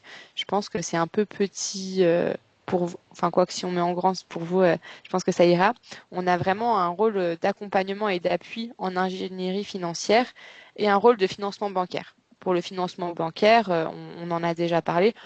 On a le préalable de l'adhésion, donc pour ça, il faut vérifier l'éligibilité d'une collectivité, calculer son apport en capital et rejoindre formellement l'agence France locale. Ça semble compliqué, mais c'est des choses qui peuvent être très simples à réaliser. Et dès lors que la collectivité est actionnaire, elle peut bénéficier de nos financements. Et ça, pour toute la vie et pour toute la durée de vie de la collectivité, sans recapitaliser, sans frais de dossier. Donc, c'est vraiment un investissement sur le long terme. Mais par contre, avant ce financement bancaire, on est aussi en capacité de vous apporter un appui en ingénierie, en amont des projets, pendant la phase de montage des projets ou pendant la réalisation des projets. Vérifier votre capacité d'investissement, vérifier votre capacité d'emprunt, analyser vos demandes de financement et vous proposer voilà, les taux d'intérêt que nous avons actuellement, vous aider aussi à calibrer vos différents prêts, s'il faut mieux faire du prêt relais, du prêt long terme, quand il faut les débloquer. Donc on a tout cet outil un peu d'accompagnement en ingénierie financière qui est proposé aux collectivités, même si elles ne sont pas encore actionnaires de l'agence France locale. Et donc ça, c'est un peu notre mission de service public que d'accompagner les collectivités, et notamment les plus petites qui n'ont pas de service en ingénierie, pour leur permettre de réaliser leurs projets en local et n'importe quel type de projet. Donc là, on est sur une séquence plus liée à la rénovation énergétique des bâtiments et plus liée aux bâtiments.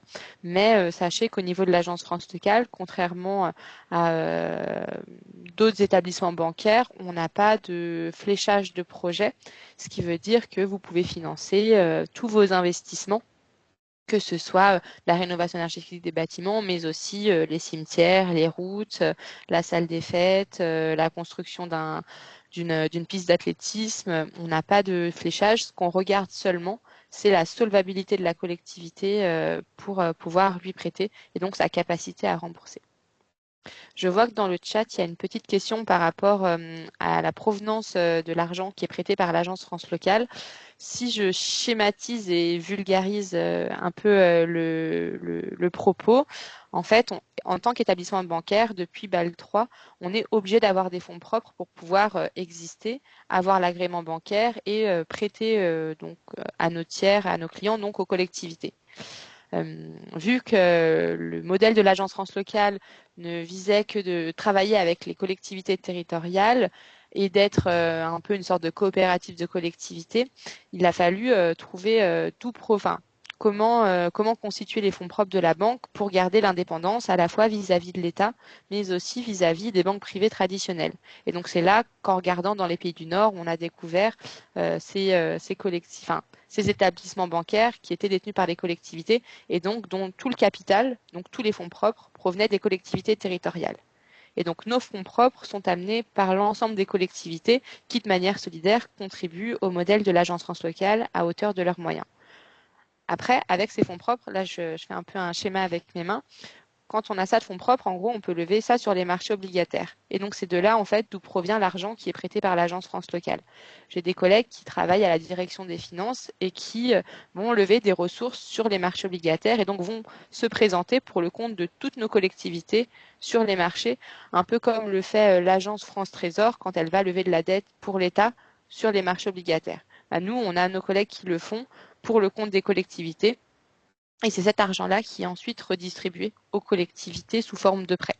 Donc les fonds propres, ils restent stables, ils ne sont pas utilisés pour financer et refinancer les collectivités, mais ce sont bien ces montants qui sont levés sur les marchés obligataires qui sont ensuite redistribués aux collectivités avec, comme j'expliquais tout à l'heure, cette logique de solidarité et d'équité parce que on traitera de la même manière la région Occitanie qu'une autre collectivité de taille plus petite. Et ensuite, il n'y a pas aussi de corrélation entre le montant apporté par la collectivité, peut-être qu'on peut voir sur la page suivante, s'il te plaît, Julie, le montant apporté par la collectivité et le montant d'emprunt auquel elle a le droit. Nous, ce qu'on regardera vraiment, c'est la solvabilité de la collectivité. Donc là, sur le chemin de l'adhésion, que je vous présente de manière synthétique, mais je reste évidemment à votre disposition si vous avez des questions complémentaires. On a l'étude de l'adhésion, de l'éligibilité, la délibération et l'apport en capital qui correspond en fait à 1,1% de l'encours de dette ou 0,3% des recettes réelles de fonctionnement. C'est un calcul un peu barbare, mais voilà, c'est ce qui a été calibré à l'époque pour pouvoir permettre à l'AFL d'avoir des fonds propres assez importants pour répondre aux exigences de la réglementation et pouvoir financer aussi les collectivités. Sur la page suivante, on peut voir les produits, en tout cas les types de crédits proposés par l'Agence France locale, ce qui va me permettre de faire le lien avec la question sur les taux d'intérêt et également sur les avantages par rapport à la Banque des territoires. Alors, concernant nos taux, je regarde ma petite grille en parallèle, mais il faut savoir qu'au niveau de l'AFL, on suit véritablement la courbe des taux de manière quotidienne. Donc, les taux que je vous indiquerai aujourd'hui, ça permet d'avoir une indication, mais dans la mesure où ils ne sont pas comparés directement à d'autres conditions d'emprunt, ils veulent pas forcément dire grand-chose, mais et surtout ils peuvent évoluer. Donc ce que je dis aujourd'hui ne vaut peut-être pas pour demain et inversement. Mais rapidement, au niveau de nos conditions de crédit, par exemple, on était en début de semaine sur du taux fixe à 15 ans à 2,96 et à 40 ans à 3,28. Je dis à 40 ans parce que c'est aussi une différenciation peut-être par rapport à la Banque des territoires, c'est qu'on a la capacité de proposer des prêts de long terme, donc comme la Banque des territoires, mais nous à taux fixe. Et donc ça, c'est quelque chose qui peut être utile pour les collectivités, notamment pour des investissements qui sont lourds, conséquents et qui vont s'amortir sur de longues années. On a également la possibilité, mais ça concerne moins et ça concerne même pas les plus petites collectivités, donc celles de moins de 3500 habitants, mais de prêter à taux variable. Nous, on est sur Euribor, là où, par exemple, la Banque des territoires, elle, va être sur du livret A. Donc, ça fait partie de nos petites différenciations. Et si je veux parler peut-être des avantages, il y a peut-être vraiment pour les collectivités la souplesse apportée par l'Agence France locale que d'avoir la possibilité d'être financé sur ses dépenses d'investissement et pas sur son projet. ce qui veut dire qu'on est là aussi en complémentarité, là où la Banque des Territoires ne va pas pouvoir être présente parce que ça ne correspond pas à ses priorités. Et on a aussi la possibilité de prêter sur des tout petits montants. Et vous pouvez d'ailleurs voir sur la page que le plus petit crédit qu'on a accordé, il était de 10 000 euros. Et je pense qu'il y a peu d'établissements bancaires qui prêtent aux collectivités sur ces montants-là et qui prêtent en accompagnant aussi la collectivité dans sa démarche parce que j'imagine qu'on a pris du temps avec la collectivité pour pouvoir répondre à son besoin.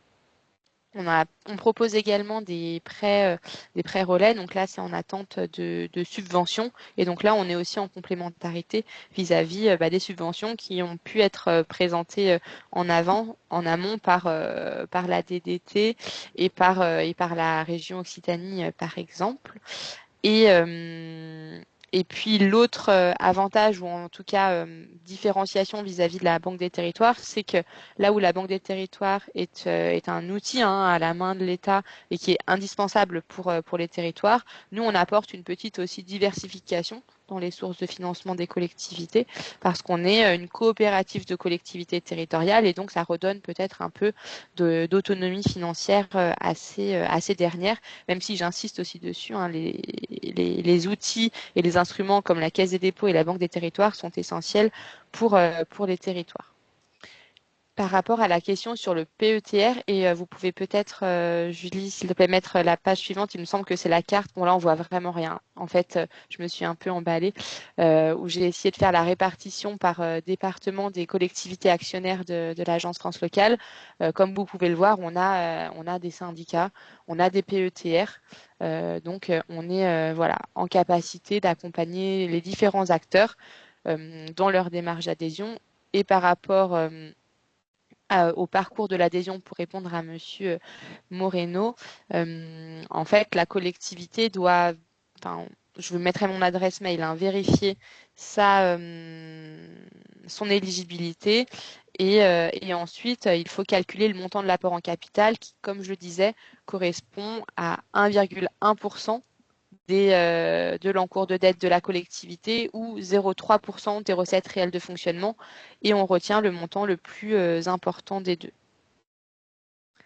Voilà pour le calcul et après ça permet à la collectivité d'être actionnaire mais sans avoir à payer de manière annuelle pour rester au capital de l'Agence France Locale.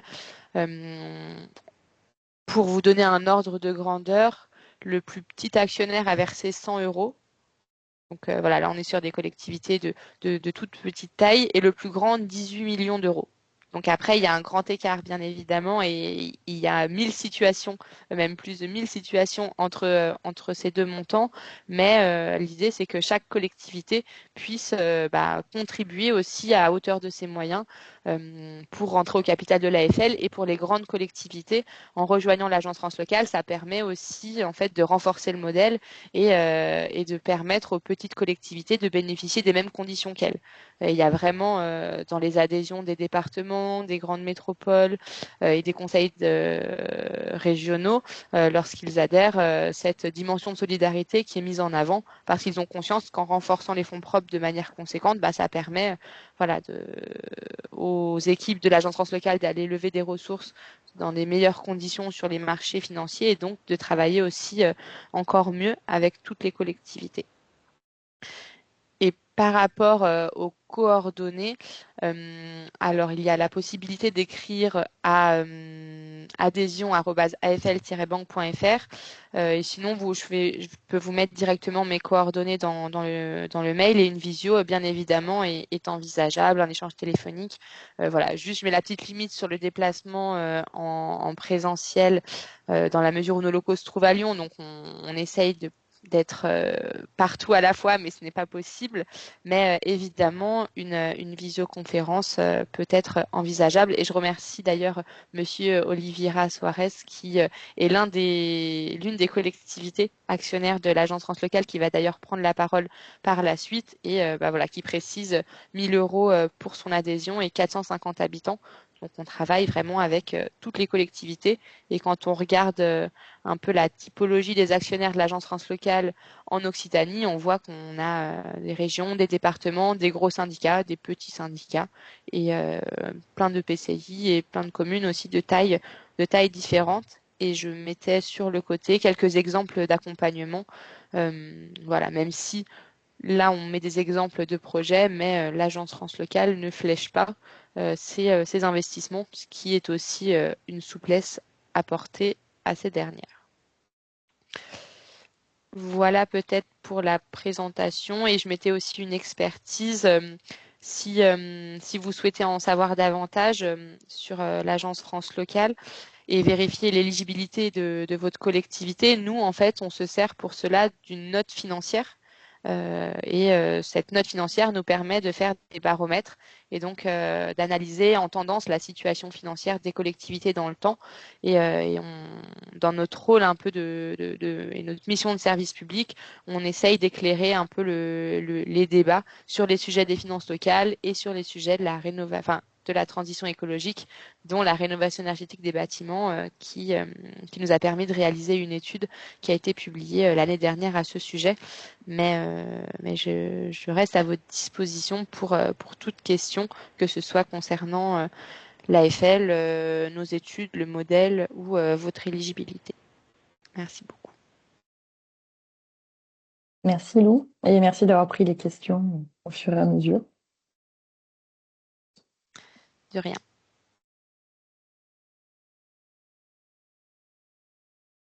Ensuite, on n'a pas d'autres questions.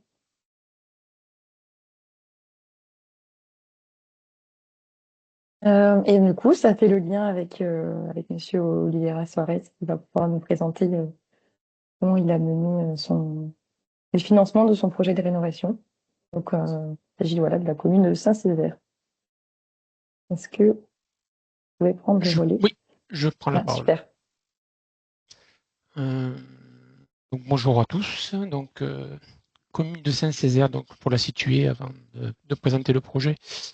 Saint-Césaire, donc on est basé du côté de Grenade, donc au nord de Toulouse, et très proche du Tarn-et-Garonne. Voilà. Donc la commune présente 450 habitants, et voilà, ça s'est stagné depuis de nombreuses années. Donc une petite présentation sommaire du projet. Donc l'opération, c'est une réhabilitation et une valorisation d'un bâtiment public. Bâtiment public qui est très ancien, donc on le mentionne déjà dans les cadastres napoléoniens, et on voit les premières les échanges de propriétaires à partir de 1872. Donc bien sûr dans l'opération, on voit bien avec le type de bâtiment, c'est la rénovation énergétique qui est visée. Donc on profite de la rénovation pour faire aussi de la production et de l'autoconsommation d'énergie. Et in fine, l'objectif de cette rénovation, c'est la création d'un tiers-lieu avec une salle multi-usage, une médiathèque, un café particulier puisqu'il sera communal, une salle pour les associations et un espace de coworking et de réunion. Donc l'objectif bien sûr du projet, c'est la poursuite de la dynamisation de notre centre-bourg. Donc depuis que je suis élu, on a entamé un petit peu une dynamisation de la commune qui était un peu un son jus, puisque bon, géré de manière très bien, mais sans aucune volonté de dynamisation. Là, on a changé un petit peu le braquet, on est passé sur une commune qui progresse et qui se modernise en fait. Donc l'objectif ceci, c'est de faire un lieu de mixité et un lieu de mixité générationnelle. Parce qu'on a pour objectif de faire de l'accueil de personnes âgées. Donc mixité vie économique et vie locale. Donc on le comprend bien avec l'espace de coworking. Et l'idée aussi, c'est d'exploiter un bâtiment qui est sous-utilisé, qui à l'heure actuelle, c'est une salle des fêtes et qui n'est pas utilisable pour des histoires de normes. Donc on est plus dans les normes, donc le bâtiment est trop ancien. Donc il est quasiment plus utilisé. Et aussi, on prépare le développement de la commune, puisque la commune va un petit peu grossir, même si c'est pas la tendance avec la loi Climat et Résilience. Nous, on a une particularité, c'est que on va avoir de l'assainissement collectif, donc on va être obligé de s'urbaniser un petit peu pour financer l'assainissement collectif et donc l'apport de population. Et l'idée, c'est de préparer cette arrivée massive de population.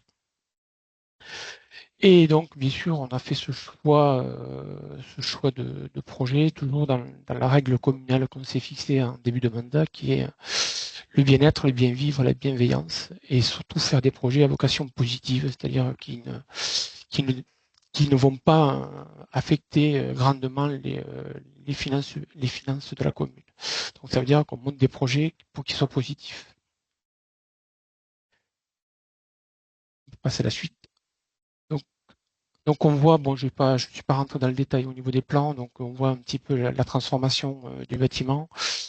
Donc on va jouer essentiellement sur les huisseries, mais tout l'intérieur va être complètement réhabilité.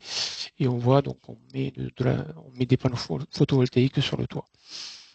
Donc on fait une petite extension pour de l'animation, pour les associations. Donc c'est une terrasse qui sera semi-couverte, avec la possibilité de faire de la cuisine extérieure. Voilà pour le projet. Donc après ça, bon, sur ce projet, j'ai été accompagné par la REC, donc sur le périmètre qui a été convenu avec l'accord cadre communauté de communes des Hauts-Tolosan. Donc c'est la thématique accompagnement au montage des projets bâtiments sur le volet énergie. Donc la prestation qui a été réalisée par la REC, donc c'est bien sûr la réunion de cadrage avec le maître d'œuvre et le maître d'ouvrage. Donc le suivi des études de conception et aux étapes clés du projet qui sont l'APS et l'APD. Et la REC, on a aussi fait une étude de préfaisabilité sur l'installation de panneaux photovoltaïques en toiture. Donc le résultat est livrable, donc c'est des synthèses et des notes, bien entendu.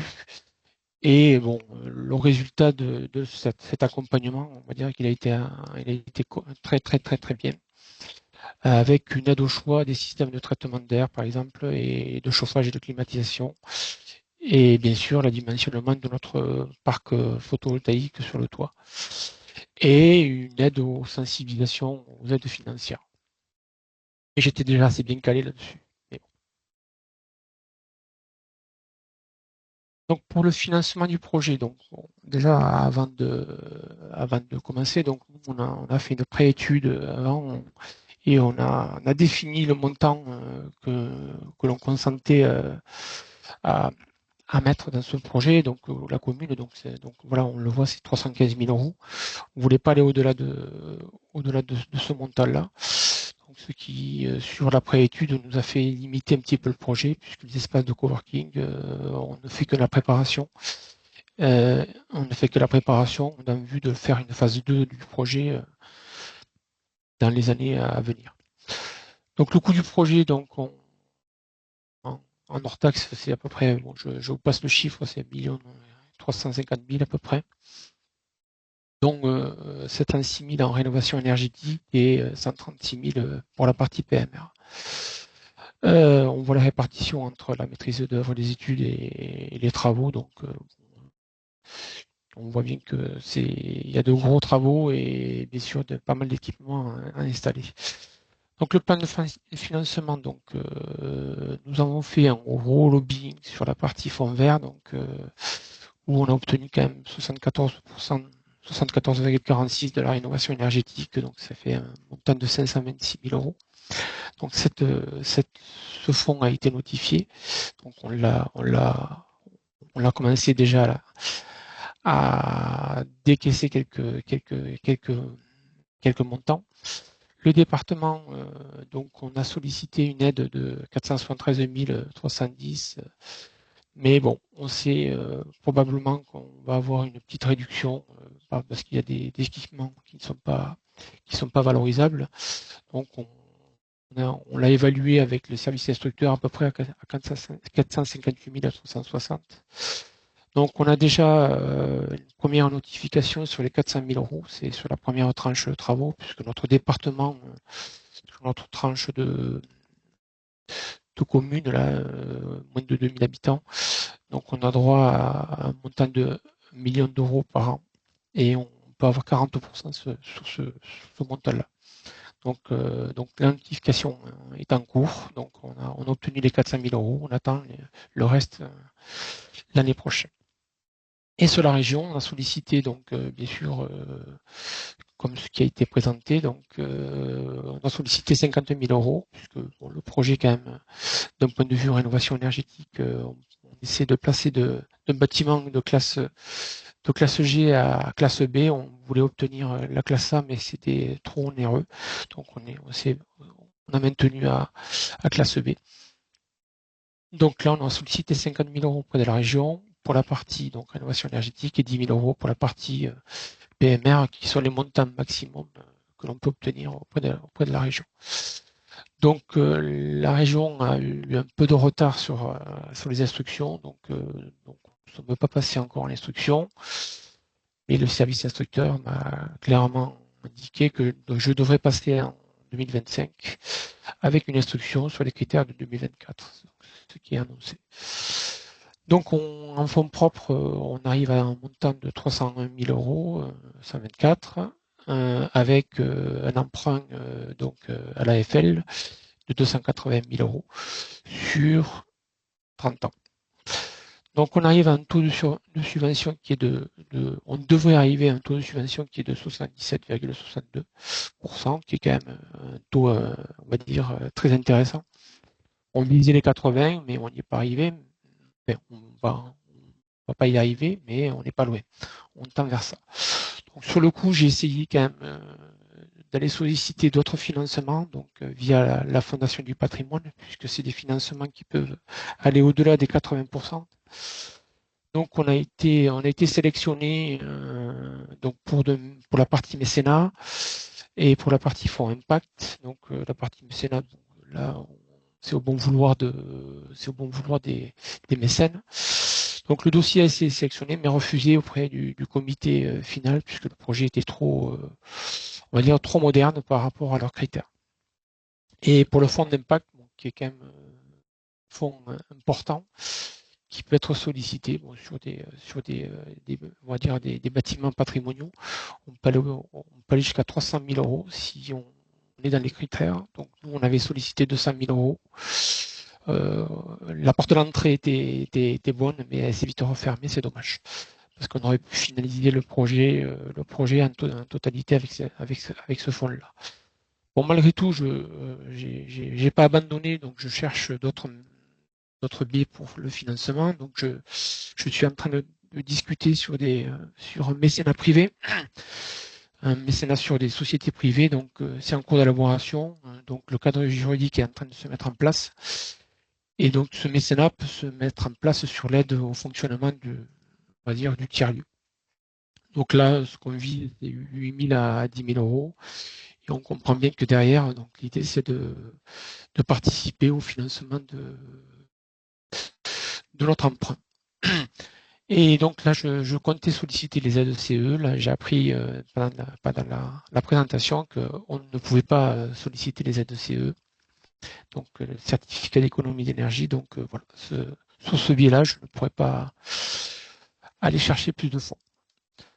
Donc, je suis arrivé au bout de ma présentation. Je suis ouvert à toute discussion.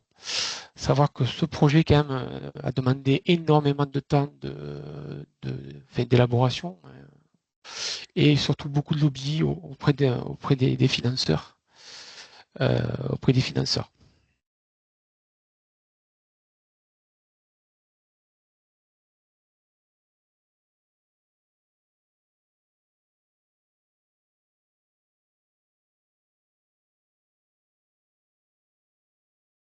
Merci beaucoup. Merci beaucoup. Très complet aussi. Et non, en fait, Anne nous précise en commentaire que pour les CSU, il y a une petite erreur, donc ils sont bien cumulables cette année avec le fond vert. Voilà. On va pas, ça perturbe pas les plans de financement ici. Non, merci. Et n'hésitez pas si vous avez d'autres questions. Merci beaucoup.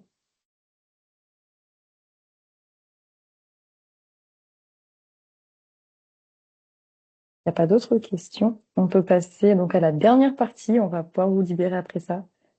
Qui sera donc Anthony qui reprend la main sur la présentation d'une formation à l'impact financier d'un projet de rénovation énergétique sur le budget d'une commune. Oui, un tout petit peu après-midi, donc je vais faire assez court. On voulait vous présenter une formation qu'on prépare et qu'on va, je l'ai évoqué tout à l'heure, tester auprès de Albi au mois de décembre. Et donc, on avait déjà évoqué, donc c'est une formation sur l'impact financier des projets de rénovation sur le budget des communes. Donc c'est un module de formation qui a été développé dans le cadre de Bapora et qui est amélioré dans le cadre de Baobab.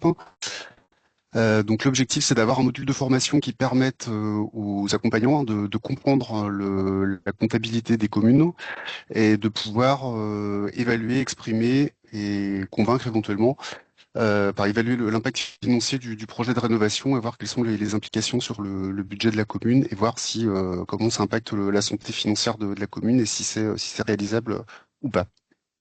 Voilà, donc la cible de ce module de formation, donc c'est les accompagnateurs territoriaux qu'on évoquait tout à l'heure.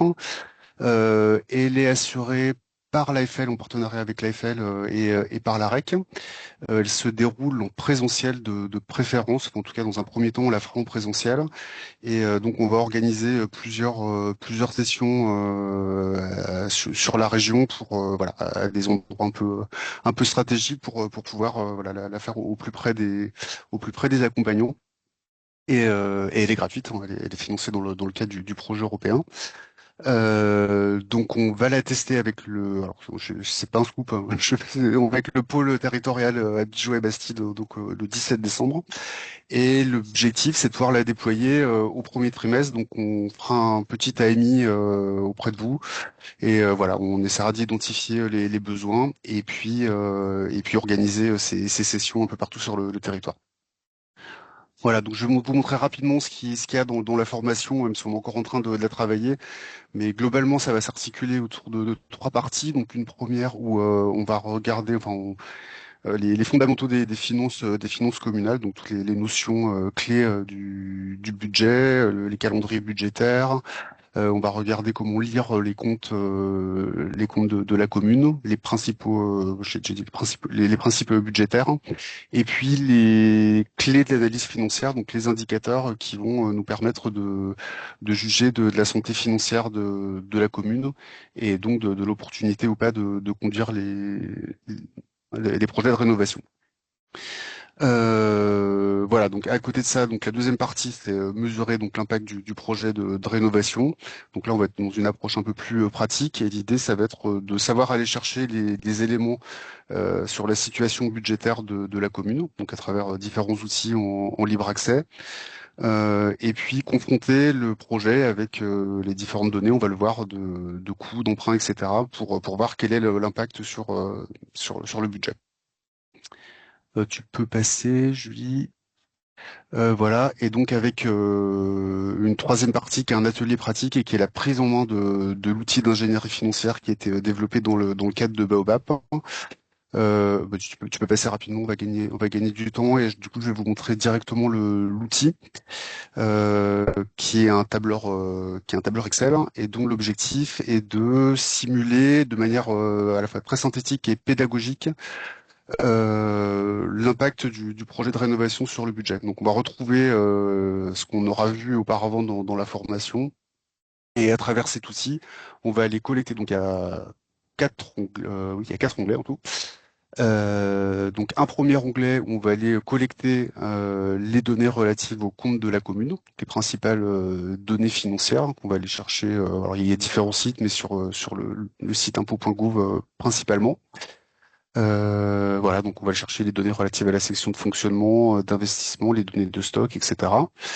Donc dans l'outil, voilà, les données qui sont jaunes sont à compléter. Et on verra qu'ensuite il y a des données automatiques. Et tu peux passer, Julie. Et donc, on a un deuxième onglet où on va saisir les données relatives au projet.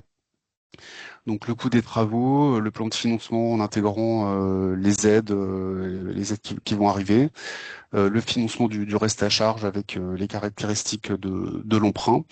Et puis, alors dans ce modèle-là, l'IPAM, il y a également les économies attendues liées au projet de rénovation. Donc, on peut simuler différents scénarios de travaux. On peut simuler voilà, différents projets. Et ce qui va nous amener au troisième onglet. Tu peux passer, Julie. Voilà, qui est un onglet où l'impact est calculé différemment. Donc, on prend la situation initiale, on lui confronte le projet, les données du projet, et donc ça nous donne une situation de sortie chiffrée. Et le quatrième onglet, ça va nous donner des indicateurs de suivi qui vont nous permettre de vérifier si le projet est viable et si on peut le conduire au vu de la situation financière de la commune. Donc on va reprendre les principaux, ça se calcule automatiquement, donc les principaux indicateurs, donc le taux d'épargne brute et la capacité de désendettement. Voilà, donc on va avoir l'impact final sur le budget de la commune, et puis avec des indications dans l'outil qui vont nous permettre de juger à quel seuil voilà, tout va bien, ou c'est critique, ou alors il y a même un seuil de vigilance, voilà, avec des petites pastilles vertes qu'on sait OK. Voilà, ça permet d'avoir